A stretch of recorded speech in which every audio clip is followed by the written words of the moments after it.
Welcome back to our channel.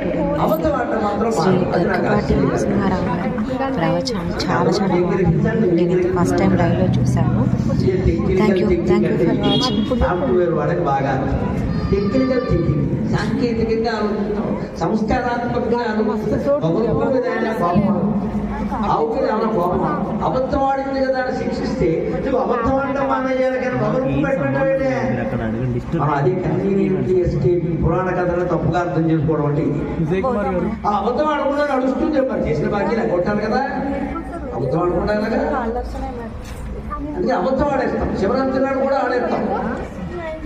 నేను ఎప్పుడు మొదలు పూతో ఊళ్ళో వెళ్ళలేదు కానీ మొదలైంది గొప్పలు. ఇక్కడ మొగలు పువ్వు మొక్కజొన్న పువ్వు సమస్య కాదు. అక్కడ సత్యానికి కట్టుబడి ఉన్నావా లేదా సమస్య. ఈ జాతి మొత్తం అక్కర్లేదంటే ఇక్కడ హాజరైనటువంటి వాళ్ళందరూ మేము అబద్ధం ఆడమని నియమం పెట్టుకుంటే పోలీసులు బాగుంటారు, న్యాయశాఖ బాగుంటుంది, చట్టాలు బాగుంటాయి, ప్రభుత్వం